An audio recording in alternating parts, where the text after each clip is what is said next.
Buenas tardes, Hola, licenciada. Buenas tardes, licenciada. buenas tardes. Vamos a trabajar hoy el tema sobre la solución de conflictos internacionales. Vamos a guiarnos por una presentación, pero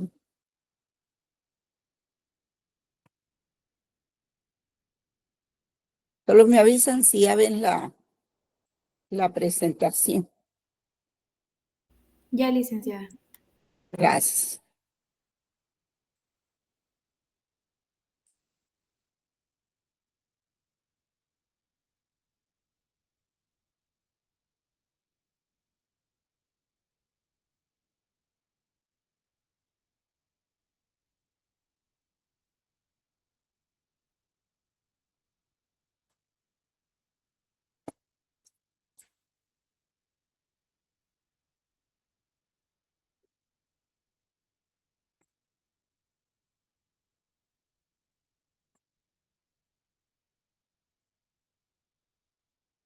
Estoy por aquí.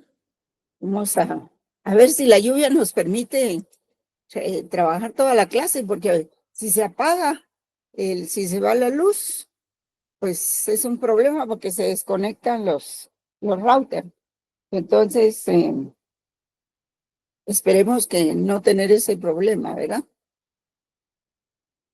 Este tema lo vamos a ver hoy y también el viernes. Vamos a trasladarles un video el viernes para que logren captar mejor el mensaje. Bueno, aquí tienen ustedes la presentación. Es medios de solución de conflictos. Eso porque está, bueno, medios de solución de solución de conflictos internacionales. Aquí tenemos los tres tipos de medios de solución de conflictos. Están los medios pacíficos, o que también se les llaman diplomáticos, ¿verdad? O medios diplomáticos. Están los medios jurídicos o jurisdiccionales y los medios coercitivos. Vamos a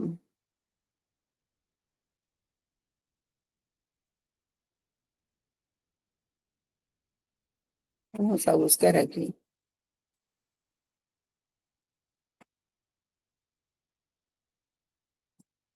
Bueno.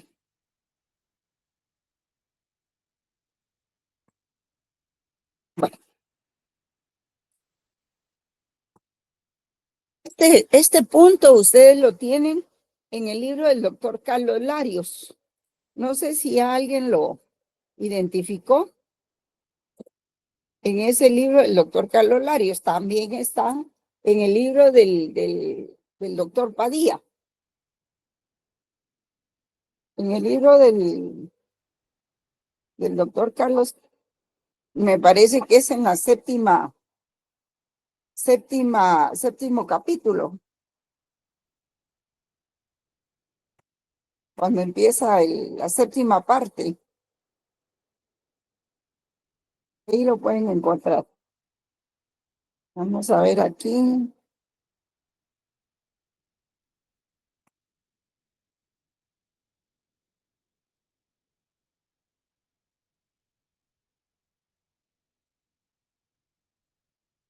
Después de la OEA, después de la ONU, después del CITO, después de todas esas organizaciones, ahí está en el apartado séptimo, me parece.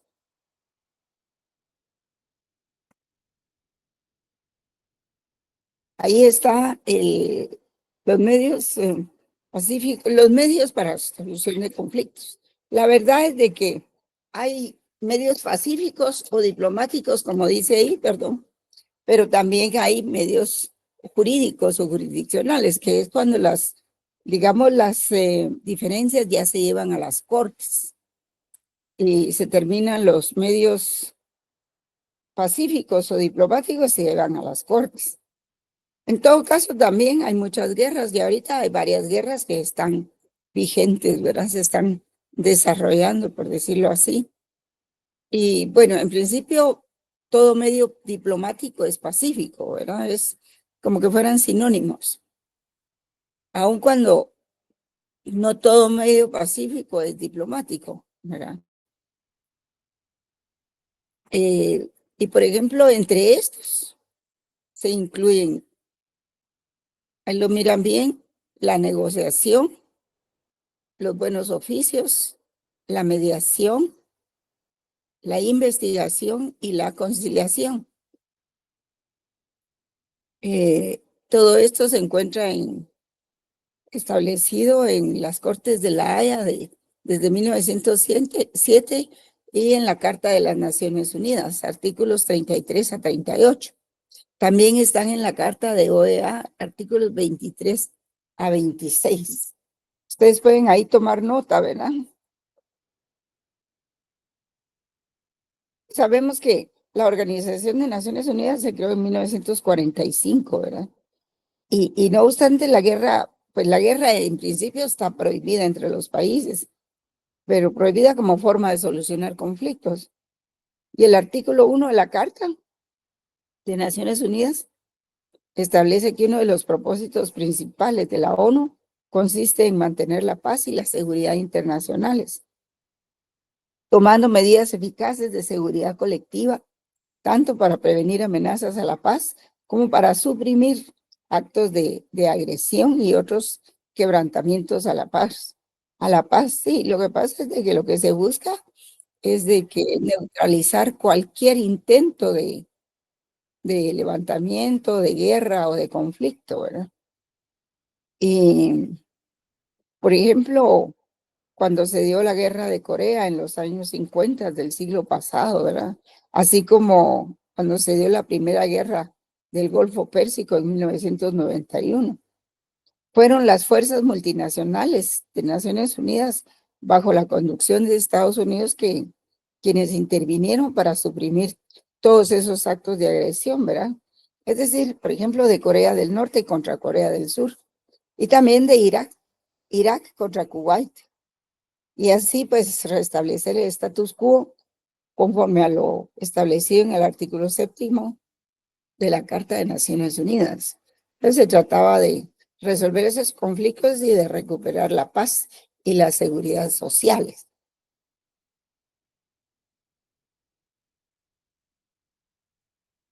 Entonces, aquí tenemos los títulos en estas filminas jóvenes, están aquí abajo, miren. Los títulos no están arriba, están abajo. Medios pacíficos y diplomáticos, dice aquí, la negociación, los buenos oficios, la mediación, la investigación y la conciliación. Aquí también vamos con la negociación. Pues la negociación, en pocas palabras, pues es un acuerdo directo, ¿verdad? Una negociación directa entre estados por la vía diplomática con personas aptas de experiencia, pues por medio de comisiones ad hoc. O sea, cuando se dice comisiones ad hoc, todo aquello que es ad hoc es preparado para ese evento, para tal cosa. No es que sea permanente, sino que son comisiones preparadas ad hoc para un conflicto en especial, ¿verdad? Eh, Les voy a leer un poquito de los artículos estos. Eh, Se trata pues de evitar la violencia y la guerra, ¿verdad? Y por eso es de que se acude a estos medios de arreglo pacífico de controversias que están entre los artículos 33 y 38, ¿verdad? Y por ejemplo, el artículo 33 dice que las partes en una controversia cuya continuación sea susceptible de poner en peligro el mantenimiento de la paz y la seguridad internacionales, tratarán de buscarle solución, ante todo mediante la negociación, la investigación, la mediación, la conciliación, el arbitraje, el arreglo judicial y el recurso a organismos o acuerdos regionales, o hay que buscar otros medios pacíficos de que se pueda, ¿verdad? Antes de acudir a los medios judiciales o jurisdiccionales, ¿verdad? Entonces, el Consejo de Seguridad tiene un papel protagónico en estas negociaciones, porque dice que si el Consejo de Seguridad lo estimare necesario, instará a las partes a que arreglen sus controversias por dichos medios. Y el artículo 34 dice que el mismo Consejo de Seguridad podrá investigar toda controversia o toda situación susceptible de conducir a, a fricción internacional, ¿verdad? O dar origen a una controversia a fin de determinar si la prolongación de tal controversia o situación puede poner en peligro el mantenimiento de la paz y la seguridad internacionales. Miren ustedes este conflicto de Palestina o de Israel con Palestina. Eso amenaza con, con extenderse ese conflicto, pues. Y todo ese conflicto se podría extender al Medio Oriente. Y eso sí amenazaría, pues, el mantenimiento de la seguridad internacional.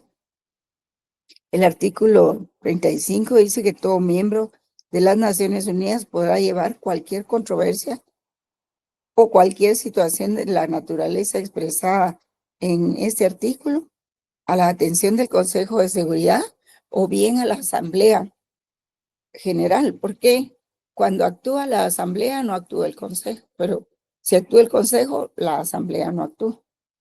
Entonces, un Estado que no es miembro, aunque no lo sea de Naciones Unidas, puede llevarla a la atención del Consejo de Seguridad o bien de la Asamblea toda controversia en que sea parte, si acepta de antemano en lo relativo a la controversia las obligaciones de arreglo pacífico establecidos en la Carta, ¿verdad? En la Carta de Naciones Unidas.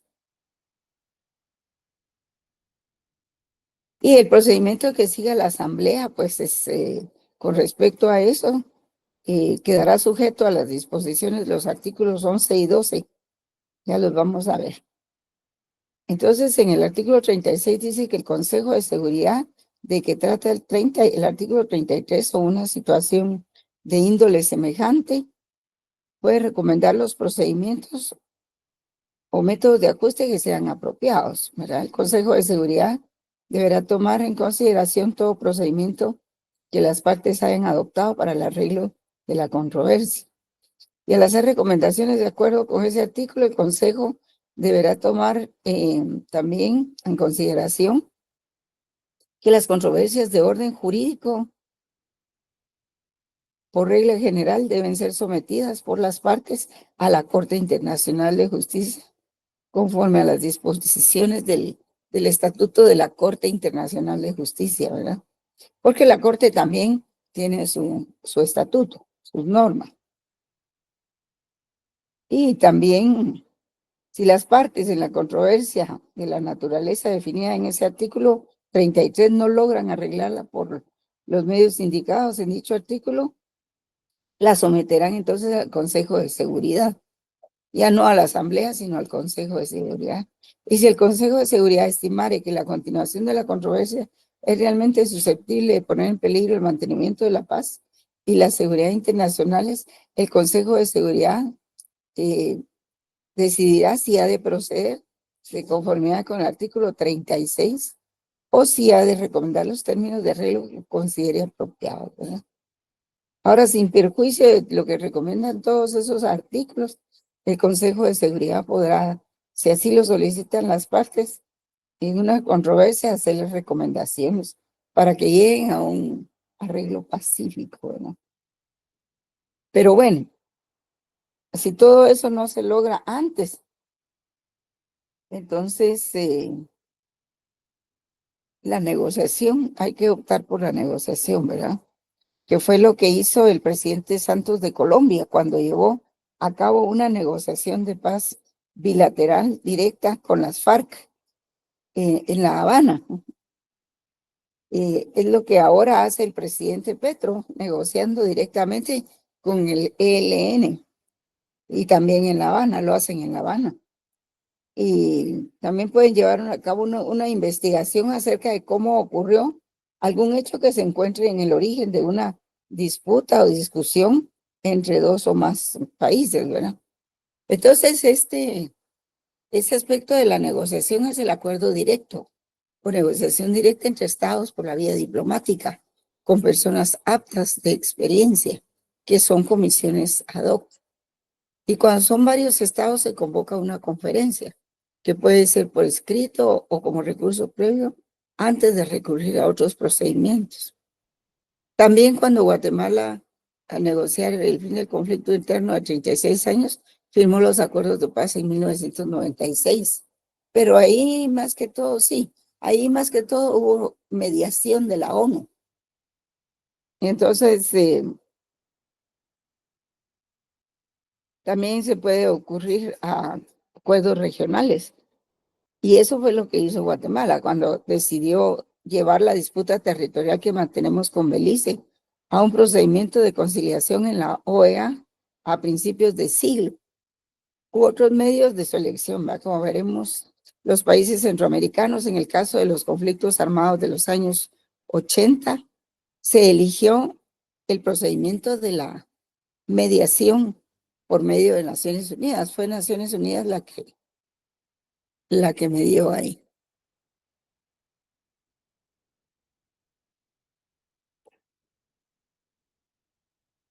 Por ejemplo, en los acuerdos de Esquipulas y el proceso de paz en Centroamérica, se dio así, casi parecido como en los casos de Corea del Sur en 1950-53 y Kuwait en 1991, ¿verdad?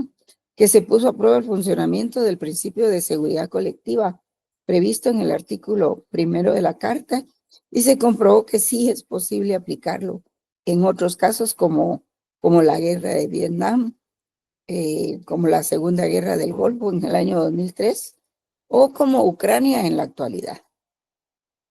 Pero en este último caso eso no ha sido posible debido a la autorización que el artículo 27.3 de la misma carta otorga a los 5 miembros permanentes de las grandes potencias. Es decir, el derecho de apartarse del derecho internacional al concederles el derecho de veto. Y así también en el caso centroamericano de los años 80 se comprobó que es posible aplicar el capítulo 6 de la Carta a casos de conflictos armados internos en donde la mediación de Naciones Unidas fue decisiva para lograr la paz. Y sí, los países del Istmo Centroamericano eh, han tenido una situación difícil, una situación sociopolítica que prevalece desde los tiempos de la colonia, que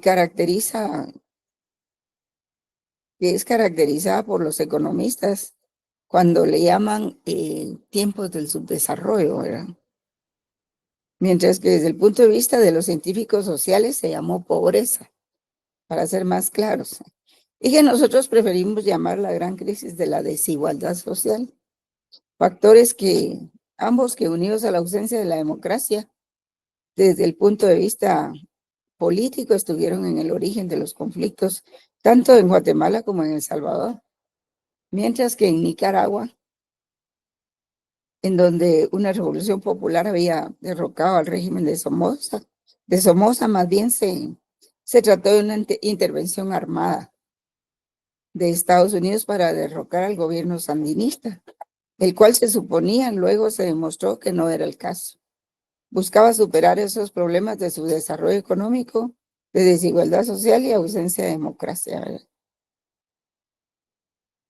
Eso es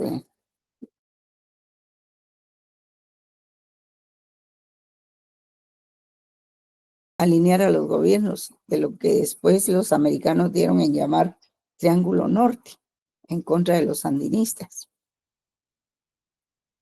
Y pues se quería aplicar una política de neutralidad con relación a Nicaragua,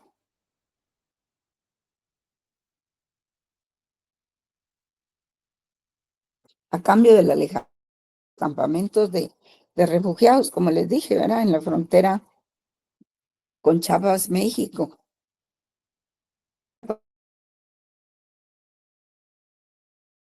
empezaron a quemar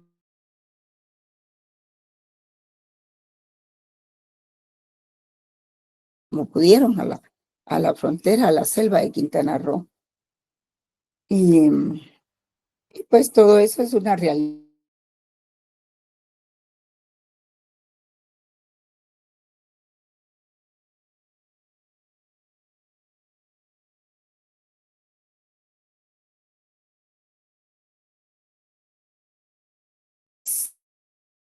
Washington en ese entonces.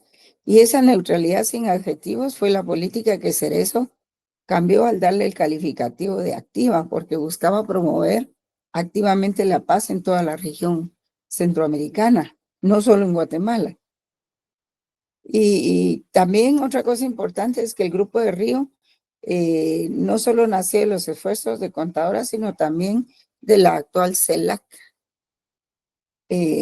Pero por supuesto lo más importante fue que Contadora incidió fuertemente en los resultados de la neutralidad activa de Cerezo gracias a los acuerdos de Esquipulas.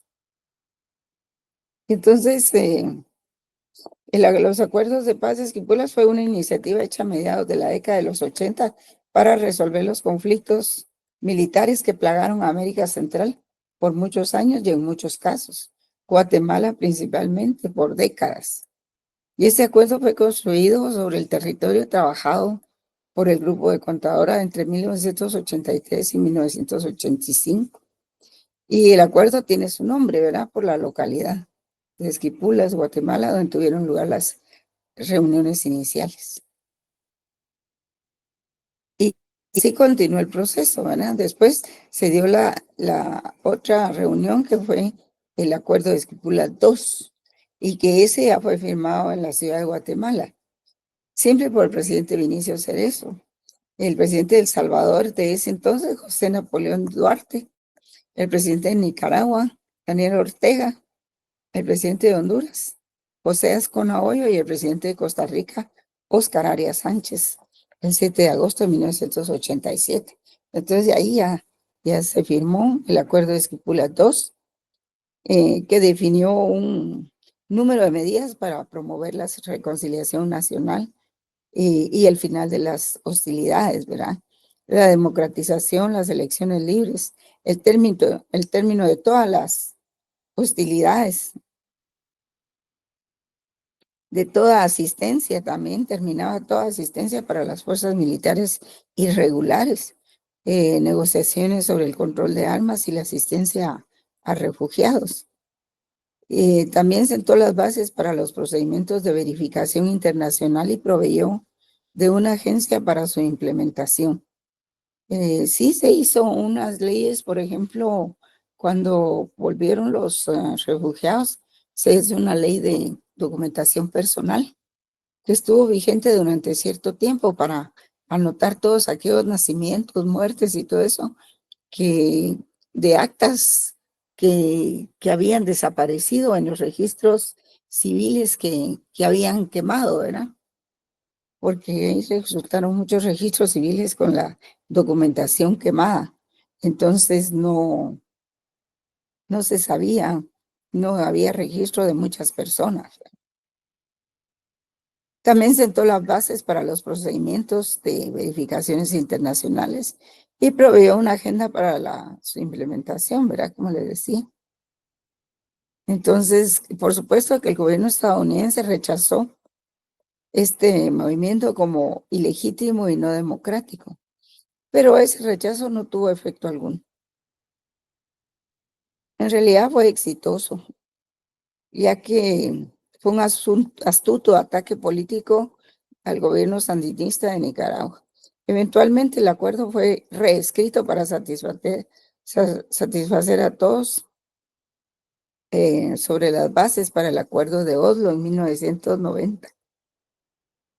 Sí, y este fue un acuerdo preliminar ante la Comisión de Reconciliación Nacional de Guatemala, CNR, y la Unidad Revolucionaria Nacional Guatemalteca, URNG, ¿verdad? Que llegó al fin de más de 3 décadas de conflicto armado en Guatemala. Sí, fueron 36 años. También sentó las bases del Acuerdo General de Paz en El Salvador. Los acuerdos de Esquipulas supusieron al presidente Oscar Arias la concesión del Premio Nobel de la Paz en 1987. Él era el presidente de Costa Rica en ese tiempo, ¿verdad? Debido a la habilidad política de negociación de Costa Rica. Y llevan el nombre de Esquipulas en honor al lugar del mismo nombre, capital centroamericana de la fe, ubicado en Guatemala, que inspiró el proceso de paz. Sí, el presidente Cerezo declaró que el premio debió ser entregado a todos los presidentes firmantes, porque hicieron grandes esfuerzos para que los acuerdos de Esquipulas se mantuvieran y tuvieran éxito. Y entonces todos creímos que las cosas iban a cambiar, ¿verdad?, radicalmente en Guatemala, pero no cambiaron las cosas. Y solo un tiempo fue, digamos, otra primavera, ¿verdad? Por un tiempo. Pero después se volvió a caer en los mismos vicios, ¿verdad? No, y se cambiaron cosas para no cambiar, ¿verdad? Y hasta la fecha estamos igual. Y creció enormemente la corrupción, pero enormemente la corrupción. Los refugiados regresaron, se les dio tierra ahí en las faldas del volcán de Agua a algunos y a otros en las faldas del volcán, que está a la par del volcán de fuego, ¿cómo se llama? Y pues para que pudieran vivir tranquilos desde, desde su involucramiento en las guerrillas, ¿verdad? En la guerrilla. Así es de que, y esa es la historia de Centroamérica, ¿verdad? Que vuelve nuevamente a caer en lo mismo. No hay muchos avances porque pues hay, hay oligarquías y hay milicias que no dejan que el país pueda, pueda abrirse a la democratización, ¿verdad? Y con las elecciones pasadas, pues ya vieron ustedes lo que ocurrió, no tengo yo que explicarlo, ¿ah? Bueno, otra forma de negociación, otro medio de resolver problemas, eso se los leí porque me pareció importante que tuvieran una ilustración, un caso concreto de cómo funciona la neutralidad activa y cómo funciona la mediación también y la negociación. Entonces venimos con los buenos oficios, que es otra forma de resolver los conflictos. Y señala pues de que cuando las negociaciones por razones diferentes quedan estancadas o se rompen, se prestan los buenos oficios por un tercer estado o un grupo de estados, no parte del conflicto por iniciativa propia o a petición de una de las partes, ¿verdad? El fin es poner en contacto de nuevo a las partes para reanudar las negociaciones. Hay que leerlo bien para ver las diferencias entre todos estos medios, ¿verdad? También aquí tenemos lo que es la mediación, que era de lo que les hablaba. Es cuando un tercer estado o grupo de estados intervienen activamente en las negociaciones. ¿Cuál es su característica? Pues es la confianza de ambas partes y la libertad de mediar o no. A veces es obligatoria siempre y cuando las partes así lo hayan acordado. Sí, o a veces intervienen no un grupo de terceros estados, sino que la ONU directamente, como fue en el caso de Guatemala, que la ONU impulsó todos esos procesos para que se lograra salir de los conflictos armados internos que tenía cada país en Centroamérica, que pudieran regresar los refugiados y que además pues se pudieran firmar documentos que señalaran la ruta a partir de entonces para los países después de haber resuelto el conflicto armado interno, ¿verdad? Porque pueden haber conflictos no armados, pero en ese entonces ya llevaba 36 años ese conflicto armado, había muchas muertes, muchos asesinatos, torturas, ejecuciones extrajudiciales y no sé, los demás países pues no podían permitirlo, siendo todos miembros de la ONU, ¿verdad? Y también gente de Guatemala que gestionó por eso, ¿verdad? Después de los acuerdos de paz todavía se organizó lo que se llamó la misión de Naciones Unidas para Guatemala, MINUGA. Si ustedes, no sé si ustedes lograron conocer esa institución. También se nombró la ONUSAL, que era la Misión de Naciones Unidas para El Salvador, y la ONUVEN, Misión de las Naciones Unidas para Verificación en Nicaragua. O sea que todas estas instituciones lo que perseguían era asentar, modernizarle el sistema de justicia, digamos, eh, modernizar el organismo judicial y los procedimientos judiciales, sacar de la, digamos,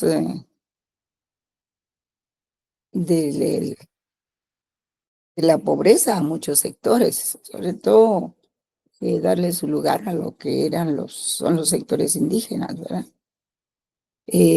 Buscar cierta igualdad en Guatemala, que eso pues, es imposible, ¿verdad?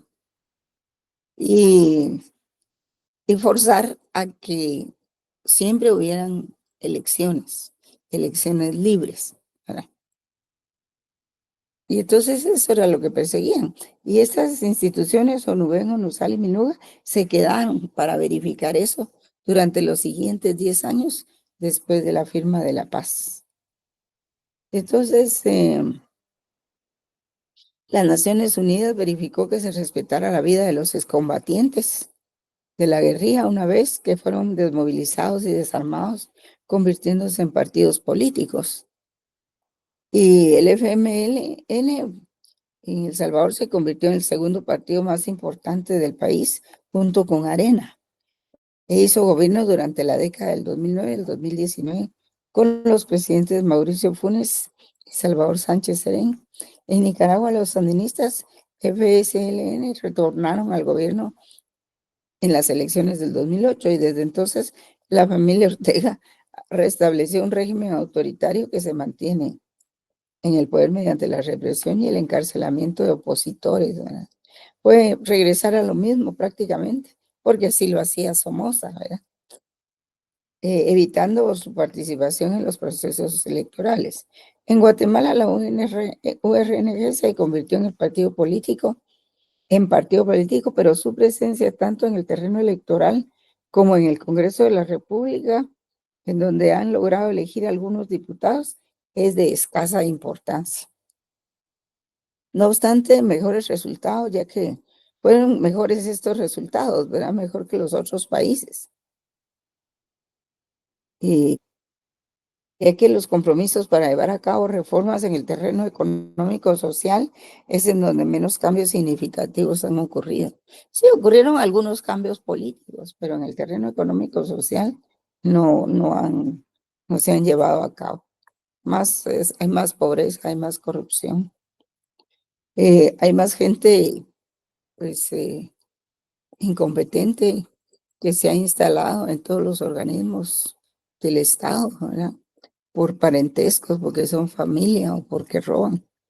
Y entonces el Estado tuvo sus problemas porque sacaron a toda la gente que tenía el conocimiento de cómo se manejaban los procesos administrativos en el Estado. Entonces va uno al registro de la propiedad y le dicen, tiene que ir con el juez para que le arregle esto. Ellos ya son incapaces de arreglar nada. Ya no hacen ninguna operación que facilite a los notarios el trabajo, ¿verdad? No, váyase al juzgado, le dicen a uno ahora para todo, porque son unos incompetentes que no saben cómo trabajar. Entonces, no obstante, es claro, en el terreno político fue donde más se pudo hacer, ¿verdad? Aunque muy poco. Y esto debido a la oposición de las oligarquías neocoloniales que aún manejan estos países en el terreno económico. Vamos a ver qué horas son. Estamos bien. Y la restauración del neoliberalismo como doctrina que orienta las políticas económicas estatales es evidente. Esto trajo como consecuencia el incremento de la desigualdad y de la pobreza, así como los flujos migratorios crecientes hacia Estados Unidos en busca de oportunidades de trabajo que no existen en todo Centroamérica, ¿verdad? En Guatemala, por ejemplo, las economías se sostienen gracias a las remesas que envían los casi 4 millones de trabajadores inmigrados a Estados Unidos. Ahora serán menos, ¿verdad? Con las políticas anti-inmigración de Estados Unidos. Y pues según los datos del Banco de Guatemala, las remesas son como unos 20.000 millones por ahí de dólares, o 18 millardos, no, 20 millardos, bueno, teniendo un incremento interanual del 18%. Y lejos de ser una fuente de ingreso de divisas, es lo que permite mantener una tasa de cambio frente al dólar estable, ¿verdad? Muy superior al apenas 1 millardo de la segunda fuente, que no son las exportaciones tradicionales o no tradicionales, sino son las maquilas en materia de vestuario y textiles. Y entonces, pues, esa fue la historia de nuestro proceso de paz, ¿verdad? Cambiar todo va a no cambiar nada, pero algo se logró. El otro método introducido por la Convención de la Haya, adoptado por las Sociedades Naciones, la ONU y la OEA, se refiere a dilucidar cuestiones de hecho. ¿Cómo así? ¿Por qué la investigación? Pues la Comisión Cosa de Privilegios e Inmunidades Diplomáticas. Se organiza una comisión para investigar todos aquellos hechos que no están claros. Y esta comisión pues tiene inmunidades, cosa de privilegios e inmunidades diplomáticos. Investiga, rinde su informe por mayoría de votos y pues tiene que hacerlo con objetividad, ¿verdad? Ni inclinándose a un lado ni inclinándose para el otro. Y a eso se le llama la investigación, que también es otro medio de resolución de conflictos. Sirve mucho también para el arbitraje, ¿verdad? Al dilucidar los hechos. Todo lo que es de derecho no hay necesidad de investigación, pero sí lo que es de hecho. La conciliación, pues aparece en 1919, imagínense ustedes, casi cerca de la Primera Guerra Mundial, y consiste en que se entrega a una comisión mixta por acuerdo formal de las partes una divergencia que no se haya solucionado por la vía diplomática, para que en 6 meses o un año realice un estudio imparcial y presente un informe con recomendaciones, ¿verdad? Y este medio de la conciliación se encuentra entre la investigación y el arbitraje, y es un punto intermedio entre lo pacífico y lo jurisdiccional. Es casi llegando a lo jurisdiccional, ¿verdad? No solo examina los hechos, sino también sugiere solución. Bueno, y ahí terminan todos los medios de conciliación, ¿verdad? Ahí terminaríamos esos medios. Y entraríamos a lo que se conoce como medios jurídicos o jurisdiccionales. Esto no sé si vamos a tratar de trabajarlos un poco, aunque tengamos que mencionarlos después en el video, ¿verdad?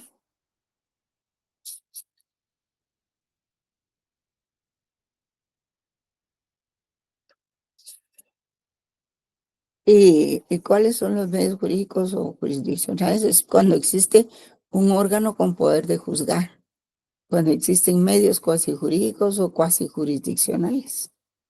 Y se reconocen dos medios. Por ejemplo, el arbitraje es cuasi jurídico o cuasi jurisdiccional.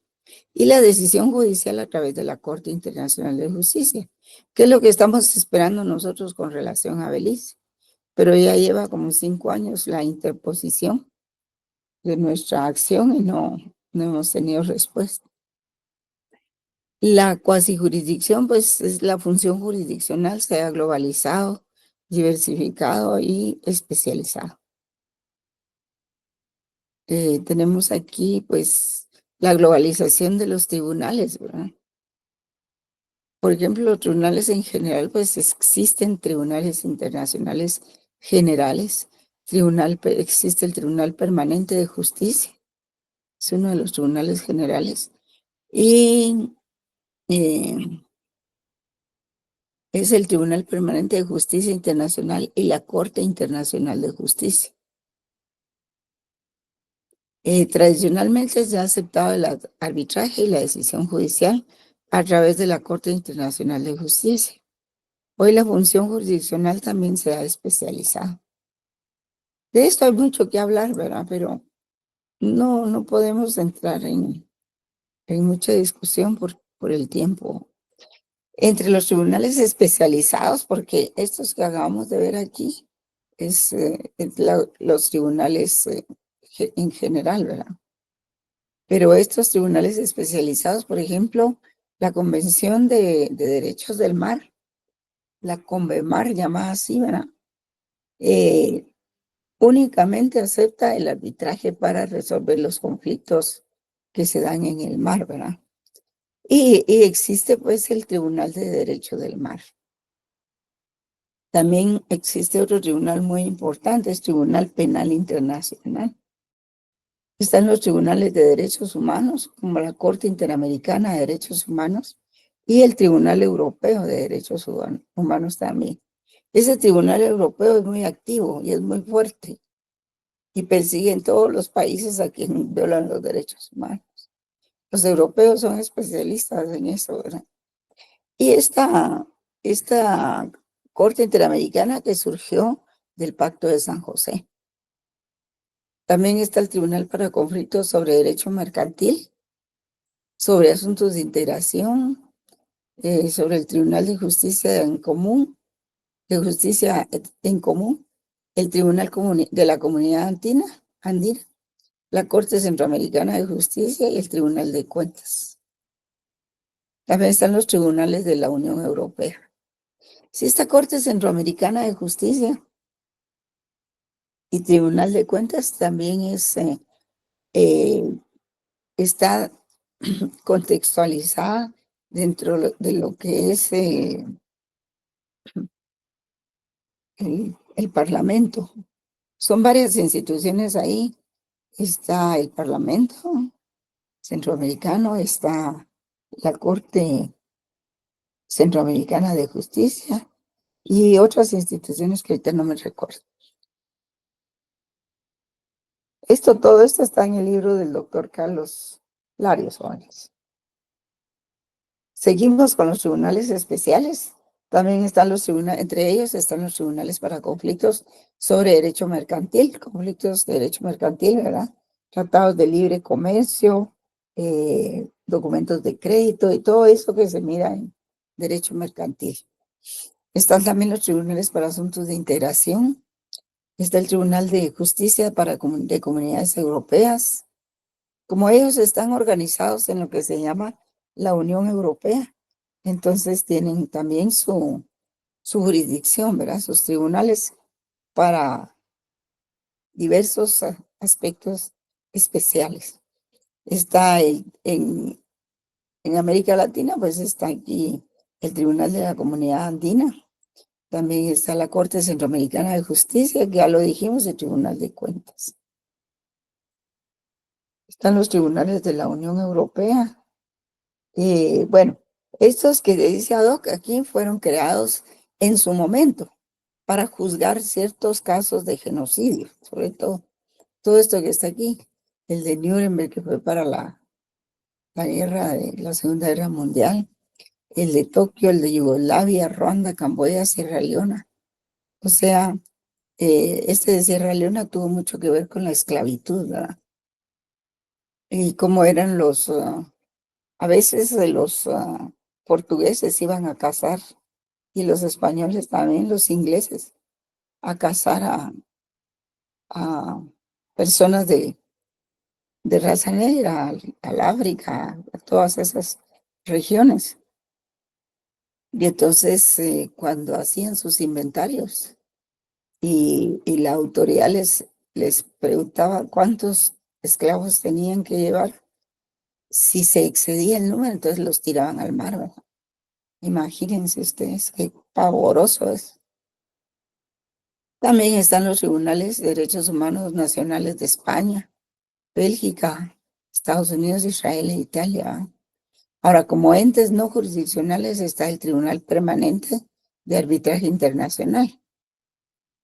Está la Organización Internacional del Comercio también, la OIC, También para ver inversiones internacionales está la ONU, el Banco Mundial, el Fondo Monetario Internacional, el Banco Centroamericano de Integración Económica, que el Banco de Reconstrucción Centroamericana no está, el CIADI, que es y Comisión Interamericana de Derechos Humanos. Hay muchos tribunales en el mundo, ¿verdad? La, Está la Corte Internacional de Justicia, que es órgano de la ONU, que tiene representatividad en todos los sistemas jurídicos del mundo al escoger a sus magistrados. Se integra por 15 magistrados electos por el Consejo de Seguridad y la Asamblea General de la ONU. Está la sede de la Haya, el quórum es de 9 miembros y no pueden ejercer el cargo dos de la misma nacionalidad. Se eligen cada 3 años. Se renueva 5 magistrados, el presidente y vicepresidente cada 3 años. Así como aquí, ¿verdad? Está la Corte Internacional de Justicia, eh, su competencia bueno, es el mismo tema, solo que aquí vamos a ver su competencia y jurisdicción. Solo los estados pueden ser partes ante la Corte. Tiene competencias sobre todos los asuntos que le sometan los miembros de la ONU. Se basa en la Carta de la ONU, los artículos que ustedes ven aquí. La Corte puede conocer sobre asuntos litigiosos que le sometan los estados que acepten su competencia y evacuar opiniones consultivas de los estados y organismos internacionales. Por ejemplo, ese asunto de Belice se sometió a la Corte Internacional de Justicia hace años y no ha contestado, ¿verdad? Lo más seguro es que le den la razón a Inglaterra.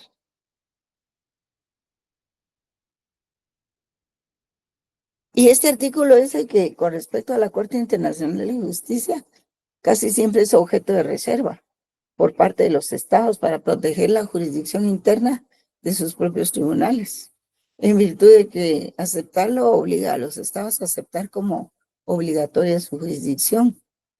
Y entonces, como no hay muchos estados que hayan aceptado esa jurisdicción, pues a veces casi desaparece. Guatemala sí lo aceptó, desde luego que está ahí el asunto de Belice, ¿verdad? La reclamación de Guatemala sobre Belice. Eh,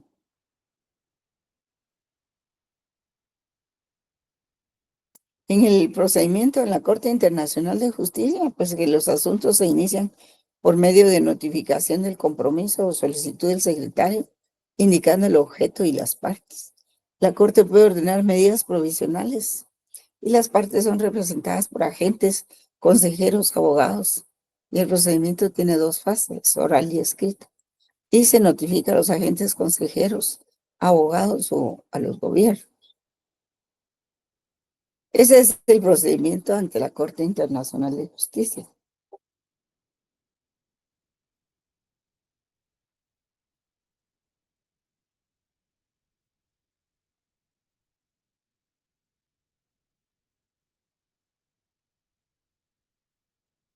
Sí. Luego aquí tenemos el Tribunal Internacional de Derechos del Mar, que es un tribunal especializado en asuntos del mar, ¿verdad? Y generalmente los litigios se resuelven por medio de arbitraje. Esta convención obliga a resolver las controversias por medios pacíficos. El arbitraje procurará su solución por los medios indicados en estos artículos, ¿verdad? Y entre esos medios está pues la negociación, está, ¿cuáles otros jóvenes? La conciliación, los buenos oficios, la mediación y otros tribunales. Claro que la Corte tiene su propio estatuto, ¿verdad? Como su ley orgánica, como que fuera su ley orgánica. Y aquí, ¿cuáles son las competencias? ¿Verdad? Conoce controversias relacionadas con interpretación y aplicación de la Convención de Naciones Unidas sobre el Derecho del Mar, CONVEMAR, como se le llama. Y puede ampliar sus competencias, ¿verdad? A la organización marítima. Y aquí está su forma de integración, ¿verdad? Sus salas y todo eso. Sí, es que cuando cada país establece vedas, la veda es un bloqueo, un impedimento, ¿verdad? En que se ordena, por ejemplo, aquí lo hacemos por medio del CONAP, el Consejo Nacional de Áreas Protegidas. El CONAP lo que hace es una publicación en el diario oficial y en otros medios de comunicación, ¿verdad? En que prohíbe la pesca, digamos, de alguna especie del mar en determinadas épocas. Y si alguien no lo respeta, pues entonces ahí, o si los países, por ejemplo, como los chinos o los japoneses que les encanta eh, cazar ballenas, ¿verdad? Si no obedecen esas vedas, pues entonces estos asuntos se llevan al Tribunal de Derechos del Mar, ¿verdad? Y ahora, el Tribunal Penal Internacional es otra cosa, ¿verdad? Porque si bien es cierto que la Corte Internacional de Justicia juzga estados, el Tribunal Penal Internacional juzga personas o individuos, juzga individuos, no estados. Y aquí pueden ver ustedes cómo se originó. Se estableció la Corte Penal Internacional porque existía un Tribunal Penal Internacional, pero era ad hoc. Fue para conocer todos los asesinatos de la Segunda Guerra Mundial por los nazis, ¿verdad? Pero fue ad hoc. Terminaron los juicios de Nuremberg y se cerró el tribunal. En cambio, este Tribunal Penal Internacional tiene una sede permanente, ¿verdad? Y está vigente desde 2002, ratificado por 60 estados, ¿verdad? Y siguen ratificándolo. ¿En Y dónde es, se encuentra la sede, licenciada? ¿cómo? ¿En dónde se encuentra la sede de este tribunal? En La Haya, Holanda. Aquí está, sede de La Haya, Holanda. Y tiene sus subsedes, ¿verdad? En otros países también. Y se habla, y los idiomas oficiales es inglés y francés. Y tiene sus órganos, ¿verdad? Presidencia, cámaras, fiscalía y secretaría. Así se organiza. Aquí está la forma como se organiza el Tribunal Penal Internacional.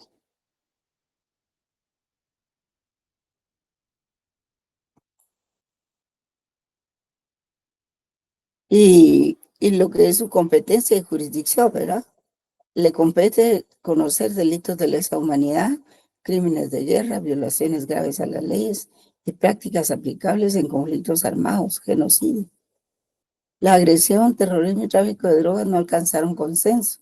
Esos casos no están y no es su competencia.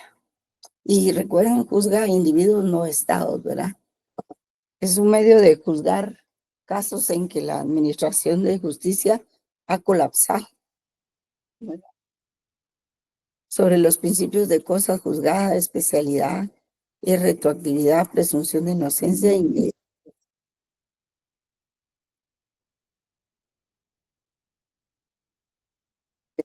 yo, jóvenes, voy a ver si hay alguien que quiere ingresar.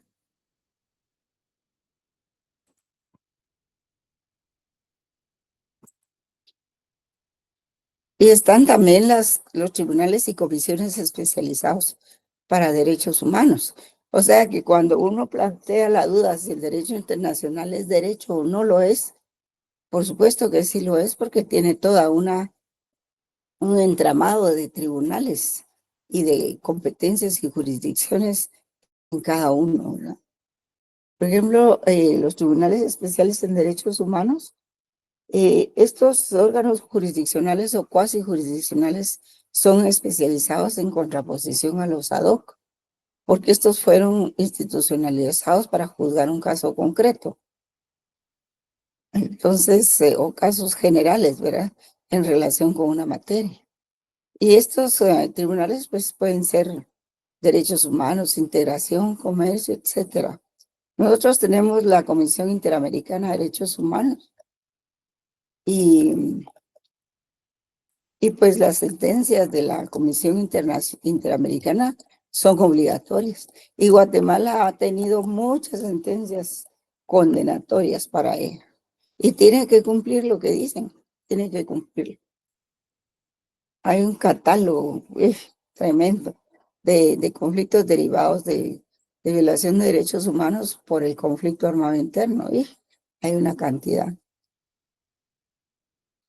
Entonces, la Convención Europea de Derechos Humanos, esta también es muy fuerte. Creó la Comisión Europea de Derechos Humanos. Y entonces en 1998 también crea el Tribunal Europeo de Derechos Humanos en Estrasburgo, Francia. Y aquí está su forma de organización y periodo de desempeño. Este Tribunal Europeo de Derechos Humanos es muy fuerte en todo el mundo, jóvenes. Persigue a los que no cumplen los derechos humanos, pero de una manera feroz. También está la Comisión Interamericana, ¿verdad? Que es la que tenemos nosotros aquí cerca. Su origen fue en la Convención Americana de Derechos Humanos.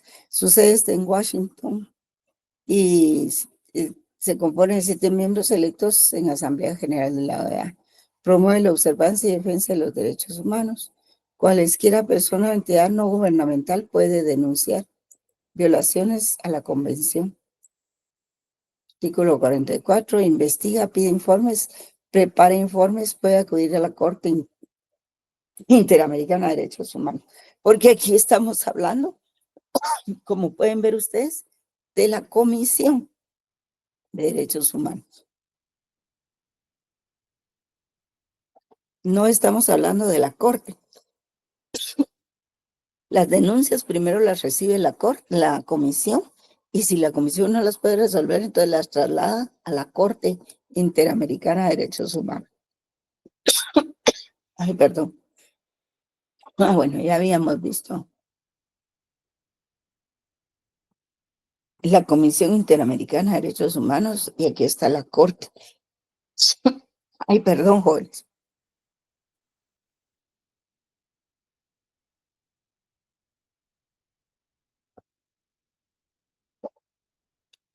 Y allí están los procedimientos, los pueden leer en la filmina. Ya no puedo seguirles leyendo porque se me secó mucho la garganta.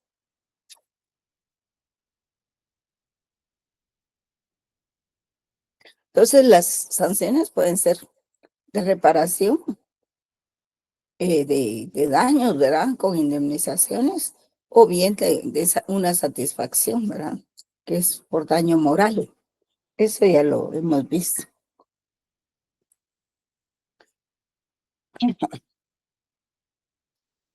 Estaba también bueno, este ya lo habíamos visto.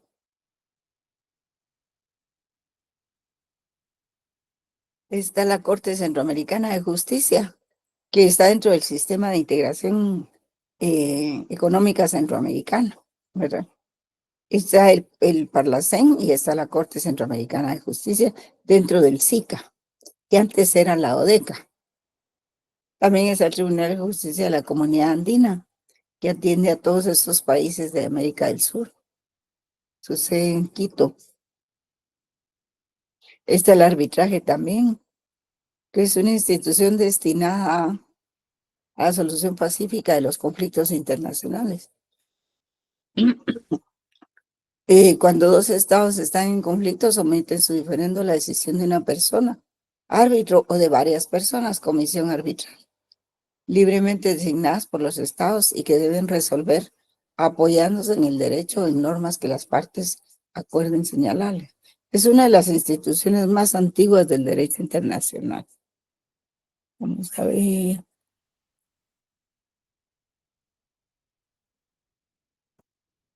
Su naturaleza es someter una jurídica, ¿verdad? Es someter una divergencia internacional mediante acuerdo formal y previo entre las partes, comprometiéndose a respetar el resultado a la decisión de un tercero individual o colegiado, a fin de que previo un procedimiento contencioso dicte un fallo definitivo. Sí, esto es antes de que se someta a una corte, ¿verdad? Entonces puede ser que en un acuerdo, en un tratado, las partes hayan acordado que las diferencias se iban a someter a un proceso de arbitraje previo a llevarlo a algún tribunal, ¿verdad? Y el arbitraje se divide en ocasional, cuando han fallado todos los medios de resolución de conflictos. Y de común acuerdo previo, ¿verdad? En un documento o en el mismo tratado, las partes se han sometido a, a la otra, ¿verdad? En el sentido de acatar el fallo de un tribunal arbitral. Pero es cuando está, no, cuando no está establecido en el convenio, en el acuerdo, ¿verdad? Sino que esencialmente se basa en la voluntad de someter un problema específico, individual, determinado y aislado, pero no consta en ningún documento ese compromiso. Si no lo acuerdan porque sobre la marcha, ¿va? En cambio, este arbitraje institucional es lo contrario.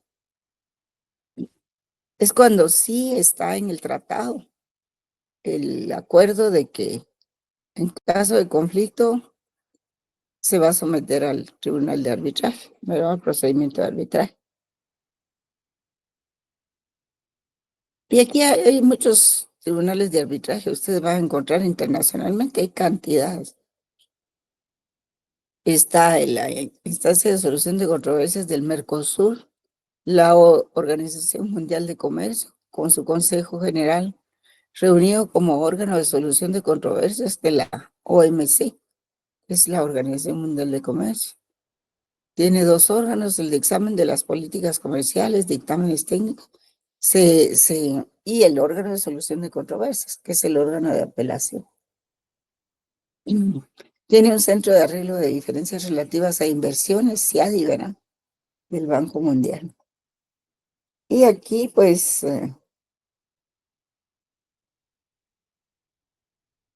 tenemos también los medios coercitivos, pero esos, no sé si nos da tiempo verlos hoy. Los vamos a ver así, si no los repito. Pero estos son coercitivos, jóvenes, no son jurisdiccionales, no son arbitrales, ¿verdad? Es diferente.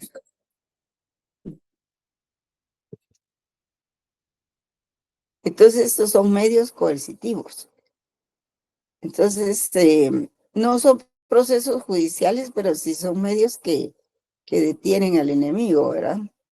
Como situaciones de hecho creadas por otros países que no deja ya ninguna elección en cuanto a la naturaleza de los medios a utilizar para solucionar conflictos, sin llegar a la guerra, que son relativamente violentos, eso sí es cierto, ¿va?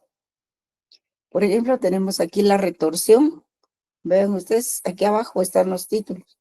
La retorsión se da cuando el Estado aplica a otro la misma medida restrictiva o prohibitiva que este aplicó a aquel. Se llama ley del talión, ¿va? Diente por diente y ojo por ojo. Están las represalias, que se da cuando un Estado aplica medidas en perjuicio de otro Estado, y este segundo Estado adopta medidas de coerción también que le hagan rectificar al primero su conducta. Son las represalias, el boicot, que es la interrupción de relaciones comerciales. La cuarentena es un esfuerzo selectivo y preventivo destinado a disipar una amenaza para la paz. Se lleva a cabo en tiempos de paz, pero siempre hay un riesgo inminente de ir a la guerra. Lo vamos a someter a la cuarentena, dice. Pero si el que le dan ese trato no está de acuerdo, pueden irse a la guerra. El bloqueo, ruptura de relaciones diplomáticas y el embargo, táctica empleada durante el desarrollo de una guerra. Se cierra la comunicación, los agentes diplomáticos abandonan el país de quien toma esa medida. Y el embargo es el secuestro de bienes de un Estado por otro, ¿verdad? A veces en los conflictos hay países que no dejan pasar eh, barcos ni aviones con cargamentos de armas, ¿verdad? El ultimátum también es una acción de la ONU también, es una intimidación que un gobierno dirige a otro. Eh, bueno, ahí interviene el Consejo de Seguridad, casi en todo interviene el Consejo de Seguridad o la Asamblea. Está el Consejo de Seguridad, prefiere actuar por medio de organismos regionales, intervención de organismos regionales como por ejemplo la OEA, la ONU, el SICA. Están las sanciones y uso de la fuerza por organismos regionales, que estas sanciones se interpretan como actos de guerra, susceptibles de llevar a la guerra.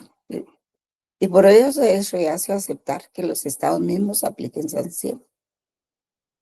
El uso de la fuerza queda reservado a aquellas organizaciones de defensa regional. Y con eso terminamos la presentación de hoy, jóvenes. Creí que no nos iba a dar tiempo. Muy bien, aquí dejamos la clase, jóvenes. Fue una clase muy intensa y a la vez extensa también. Y el viernes vamos a pasarles un video sobre el mismo tema. Solo que ahí pues ya hay otros aspectos que considerar. Bien, jóvenes, pasen buena tarde. Buena tarde, licenciada. Feliz tarde, Leguida. Hasta el pronto. Que estén bien. Hasta pronto, licenciada. Gracias, jóvenes, muy amables. Cuídense mucho.